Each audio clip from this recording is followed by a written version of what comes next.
And so that's why this is so special and so amazing. And then I personally already knew, of course, we had Brian Terry's brother on last week and others, and had him on months ago, had him on years ago. I knew behind the scenes that Donald Trump was going around investigating Fast and Furious and the Clintons. I knew that he was investigating the birth certificate and Obama's providence 8 years ago before anybody else was. And the truth is, Donald Trump is what you call a free thinker, what the mainstream media calls a heretic, or in modern parlance, a conspiracy theorist. He believes they ordered a stand down at Benghazi. They did. He believes they rigged the stock market. They now admit they did. He knows they're rigging the currency rates. They now admit they do. He's a realist. He's not a chump. He's a self-made guy that's made $40 billion and himself made $8 billion. I'm not saying he's perfect, but I'm telling you this. The guy is taking on the globalists. The guy basically sees it as a do-or-die suicide mission. And I don't just know this from Stone or other people. I know it from a bunch of folks. And I'm just going to stop right there, okay? Trump behind the scenes knows more than I do. And Jerome Corsi, he's known him 40 years and worked with him. Of course, he's big in banking, big in finance, big in construction. Has told you on air. I asked him to say what he told me privately on air. He did it. He said, look, don't worry, Alex. Donald Trump knows everything. And I said, what do you mean? He goes, he knows more than you or I do. So the truth is, Trump knows it all. He understands the whole program. And he went to Scotland for a month a few years ago and almost didn't do it. And just said, look, I can't let them destroy the country. I got to take these people on. They want to make everybody poor. They're scum. I'm going to take them on. And, you know, when you get a kid takes the vaccines, you believe in the system, and then your kid gets autism, and you're hearing it here, folks. They keep it private. They don't want it out. But, you know, his son got damaged by vaccines. You understand, even at that level, nobody's insulated from this New World Order. And, I mean, Robert De Niro got intimidated, but he came back. He's coming out with a new vaccine film himself. So the truth is, when the men get off the bench, tyrants fall. And tyrants know they're in a battle now. So listeners know this. We're about to get a lot more reinforcements. And we don't hang our hat on Donald Trump. He's only one manifestation of that. Okay, just like Ron Paul was a manifestation and got the word out. You are the Paul Reveres. Epic history's happening. And thanks to Matt Drudge, WorldNet Daily, and a few other groups that have been around as long as I've been or even longer. And look, WorldNet Daily's not been perfect at some levels, but they're good folks overall. Because of those folks, we have a real shot. Because of you, because of Ron Paul, because of Barry Goldwater, because of countless other people like Red Beckman and just too many to list, and Jack McLam, because of all those patriots fighting the last 50, 60 years, American culture now is this. We actually are the culture. We actually have been dug in, getting ready, trying to stop the takeover, but now it's here. Okay, the enemy just took over an awake population of probably 40% that know how to cow ate the cabbage. This is epic. This is history. This is 1776, Part 2. You are the resistance. David Knight's taking over. Welcome back to the Alex Jones Show. I'm David Knight, and in this segment, we're going to be talking to Joel Skousen, no stranger to those of you who listen to the Alex Jones Show. Of course, his website is worldaffairsbrief.com, or you can find him at joelskousen.com. One of the things that Joel Skousen talks about, of course, we sell it here at the InfoWars store, are books about how to create a secure home. He has a book, The Secure Home, Architectural Design, Construction, Remodeling of Self-Sufficient Residences and Retreats, and also Strategic Location, where to build in order to be safe in North America. Now, perhaps one of the people who's read his book, I don't know, would be Zuckerberg, because we got this post from the New York, from the New York Post. Is Zuckerberg building a secure bunker next to his home? I believe it's up on the Drudge Report as well. And what they say is Mark Zuckerberg, we mentioned before in the news, other people covered it earlier in the week, that he was tearing down 4 homes that surround his $7 million mansion in Silicon Valley. But now the New York Post says what he's building appears to be a high-security stealth compound. Indeed, one of the homes looks like a possible security bunker with white brick walls, dark steel doors and windows, dark gray siding and louvers where they occur above the roof line, and dark gray standing seam metal roof, according to the plan. So it's interesting. You know, we see these billionaires, the elites, relocating to different areas of the world. Also, we've talked about in the past, George Clooney, he built last year or 2 years ago, he built a panic room in his UK castle. So they're taking care of themselves, and we need to understand what's going on. One of the things I wanted to talk to Joel Skousen about was what's happening in Venezuela. We see our presidential candidates on the left. We see Hillary Clinton using Joe Stiglitz as her economics advisor. We see Bernie Sanders praising 30 years ago the Nicaraguan Sandinistas and Daniel Ortega and all those people. Now he comes back and says, well, I was praising the spirit of it. And of course, Hillary Clinton took him to task for praising the spirit of oppression. Nevertheless, she wants the same kind of economic policies that have led to the ruin of Venezuela.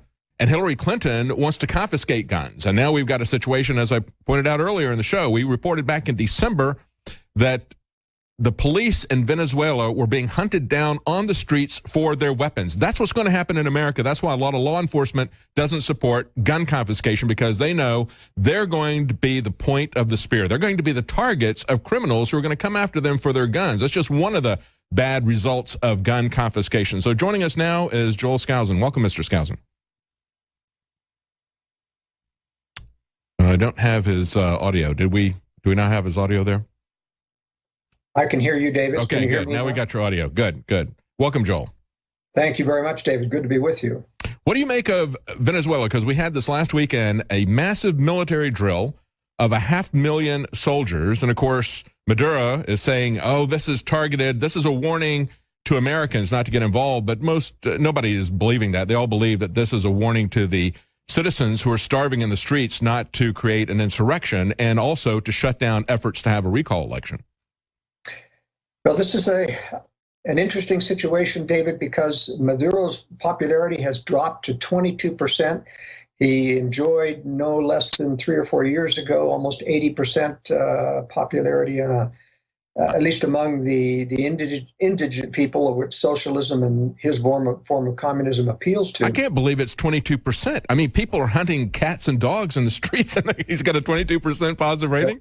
That's incredible. You've got to remember, there's that many hardcore leftists and communists in Latin America and any one of these countries, and so that's very, very believable. But it's remember that in December of 2015, the opposition parties, the Unity Democratic parties, won it's over a 2/3 majority in parliament. So they now have the power to remove Maduro from power. And they were planning on doing that. They've been gaining petitions for a plebiscite on that issue. And then Maduro calls for a state of emergency on May 16th, just last week. And that state of emergency has effectively stopped the government from removing him from office. We have to remember, too, that Maduro has replaced all the military officers with cronies. So there is no possibility of a coup. Actually, Chavez did that a long time ago. That's the traditional way in which a very unpopular president would be removed from office in Latin America. And he's also stacked the Supreme Court, and the opposition parties were in the process of removing these corrupt Supreme Court members and replacing them with more moderates, and that state of emergency has stopped that as well. You know, of course, he has an incredibly high standard there in Venezuela to have a recall election. They have to have 4 million signatures. This is a country with a population of only 30 million. So that's, about 14% of the population has to sign a petition. And as they started getting there, they got about halfway there, 1.8 million signatures. That's when he enacted a state of emergency, as you pointed out, for 60 days and threatened anybody who has a job with the government, which is probably anybody who has a job at this point, threatened to take their job if they signed that petition. And I guess those are the 22% of the people who are supporting him in the opinion polls. Well, worse yet, crime is the worst, second worst in the world. Honduras has the highest per capita crime. Guatemala is up in there, and El Salvador is really bad too. But over 90% of crimes in Venezuela go unsolved and unprosecuted. And as you say, they are taking down policemen to get their weapons. It's getting to be a literal free-for-all in terms of, people fighting it out for food. The black market is running rampant. Nobody uses the currency except for napkins and toilet paper in Venezuela. Yeah, let me, exactly. It's the currency itself has become a kind of form of toilet paper. They can't even afford to print new fiat paper money. You're talking about the crime situation there. And last night we talked about this a little bit. We had a video that was a lady from Venezuela. She talked about how bad crime was there. And, of course, the NRA put that out. And that's one aspect that we're going to see when we have gun confiscation.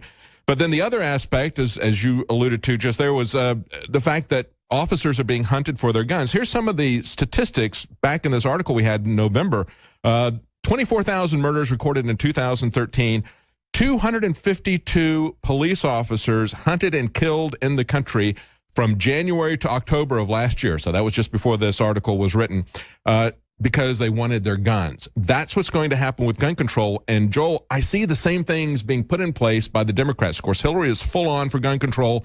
And we see coming up in California a race between the president of the Senate and the lieutenant governor, both of whom want to run for governor and become governor in that heavily Democrat state, both racing to see how many gun control measures they can enact and, to make themselves more popular. There's 11 different sweeping gun control measures, 3 of them about registering ammunition purchases, also having background checks for ammunition. I mean, this is really getting serious in California.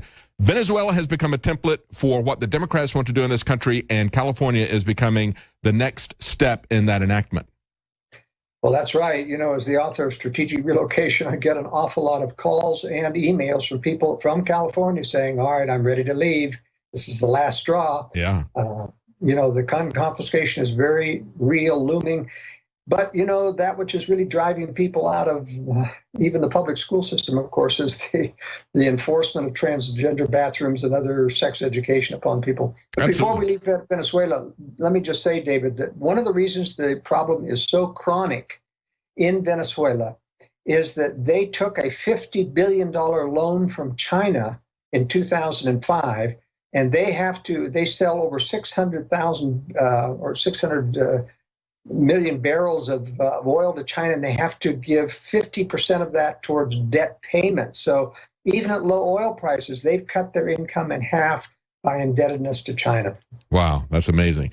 And a lot of people will say, well, what's happening in Venezuela is simply because of oil. But we've seen this happen throughout Central America. We've seen it happening in Bolivia. We see it happening in Brazil.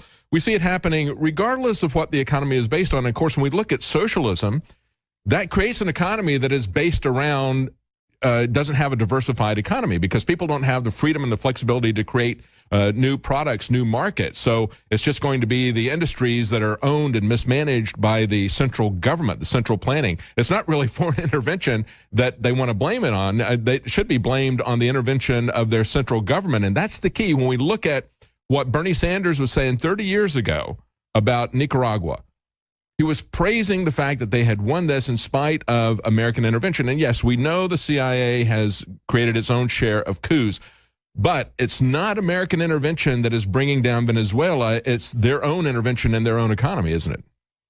It is. And I want to reinforce what you're saying about the inherent allure that has always been in Latin America. You've got a high proportion of very poor indigent people in Latin America. So socialism's always had a big draw.